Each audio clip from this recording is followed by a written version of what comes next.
Hey, good afternoon, everybody. It is Monday again. Hope you're having a great day, and I hope you had a great weekend. It was another beautiful weekend here, and another beautiful day today outside. We're having just an amazing fall. I don't keep saying that, but it's just so rare in Texas. I feel like I have to keep mentioning it. Hey, listen, guys. Before I talk to you about the subject I want to talk to you about today, I want to mention something really quickly.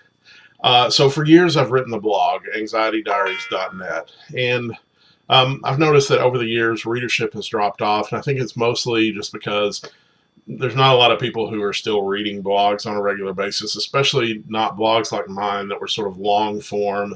Um, that I didn't get into the whole pop culture, top 10 this and top 5 that. They were really sort of long form, almost essays, and that doesn't appeal to a lot of people. And I get that, and I totally understand that. But I want to keep it going. These videos are one way to do it, but I'm actually considering starting a podcast that deals with issues of anxiety, depression, other mental health issues, and really just wellness on the whole. So I need you to do me a favor. If that's something that you would be interested in, if you would listen to a podcast about those issues, or if you would recommend a podcast like that to some of your friends who might deal with those issues or maybe interested in those issues, if you would please just take just a minute. I know you're busy, everybody's busy, but if you would take just a minute of your time, drop a comment below the video if you don't mind, and just say, hey, yep, I would be interested in it. That would just help me kind of gauge interest among my followers on Instagram, and then give me a better idea. Because one thing I don't want to do, I don't want to spend the time and the effort to do something that nobody's going to listen to. So if you would just take just a minute of your time, drop a comment below. Let me know if you'd be interested in a blog like that, or if you'd recommend a blog like that to people. I'd really appreciate it if you would. All right, now, so on to what we're talking about. I had a totally different subject planned for today, but something happened over the weekend that just completely changed my mind. Actually, yesterday. And so I'm going to tell you in advance, I'm ad-libbing this. I don't have any kind of a script. So pardon my, the ad-lib nature of it. I want to talk to you today about what to do if you're having a bad day. There's no cure for anxiety. There's no cure for panic disorder.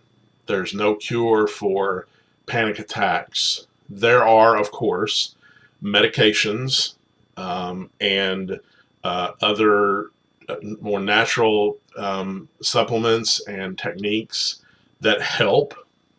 But the truth about it is that there's no cure. I will always have anxiety disorder. I will always have panic attacks because there's no cure.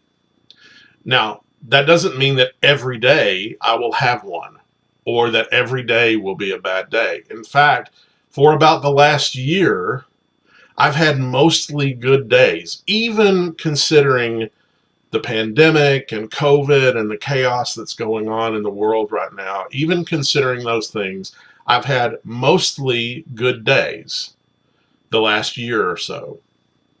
Yesterday was not a good day. Yesterday was a bad day. I had a really bad panic attack in the morning yesterday. I ended up having to take medication to get it calmed down. And then, of course, after it ended, there's a period of time where you're just exhausted because your body uses up so much energy and adrenaline just courses through your body and your blood pressure goes up and your heart rate goes up. And I was exhausted for really the whole day yesterday. And so this morning when I woke up, I sort of had some of those residual feelings left over from yesterday. And I don't want to go into a big long detail about why I was so anxious yesterday. If you're interested in that, you can send me a message and I'll let you know. But I don't want to go into a lot of details about that. But I woke up this morning with just some residual anxiety.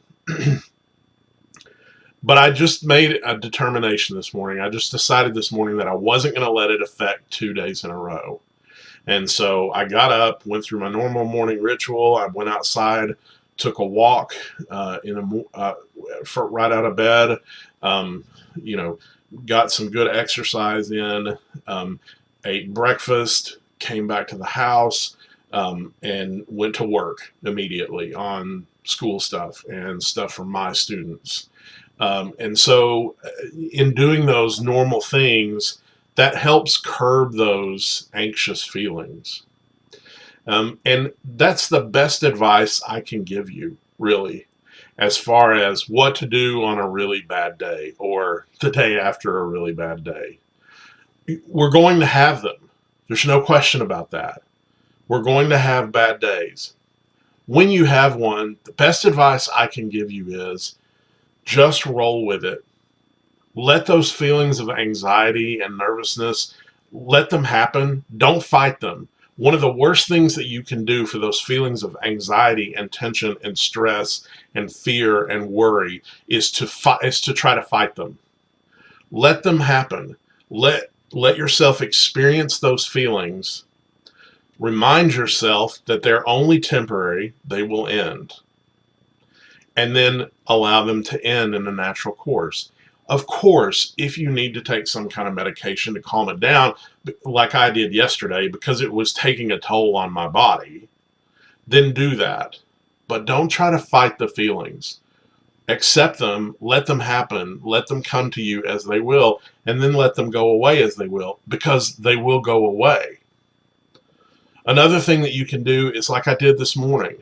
Get out and get some really good exercise. I walked for about 2 miles this morning, and it was really good exercise. It got my heart going. I was breathing, of course. I drank a lot of water while I was walking, and so that helps kind of flush those feelings out a little bit. It helped relieve that tension. I was listening to music while I was walking, so it helped relieve that tension and get rid of those anxious feelings. And then when I came back in, I went right to work, like I said.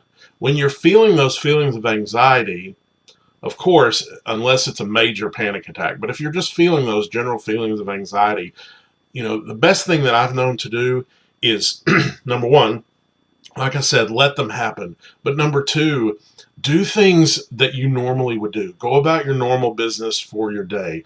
Do work that you need to do. Get out and exercise. Get on the phone and talk to a friend. Whatever you need to do to get yourself active and engaged with your life. That's the key, is that you're active and engaged with your life, your normal life. That will help you get those feelings out quicker and become less anxious overall. The worst thing that I ever did for my panic disorder and my panic attacks was to sit at home, hole up in my bedroom, in the bed, watching TV all day. And listen, there were weeks and months several years ago when I did just that. I sat in my bed all day long, with the exception of getting up to eat or go to the bathroom or whatever. I sat in my bed all day long with the windows closed, lights off, the television on, and did nothing but that. And that's the worst possible thing you can do.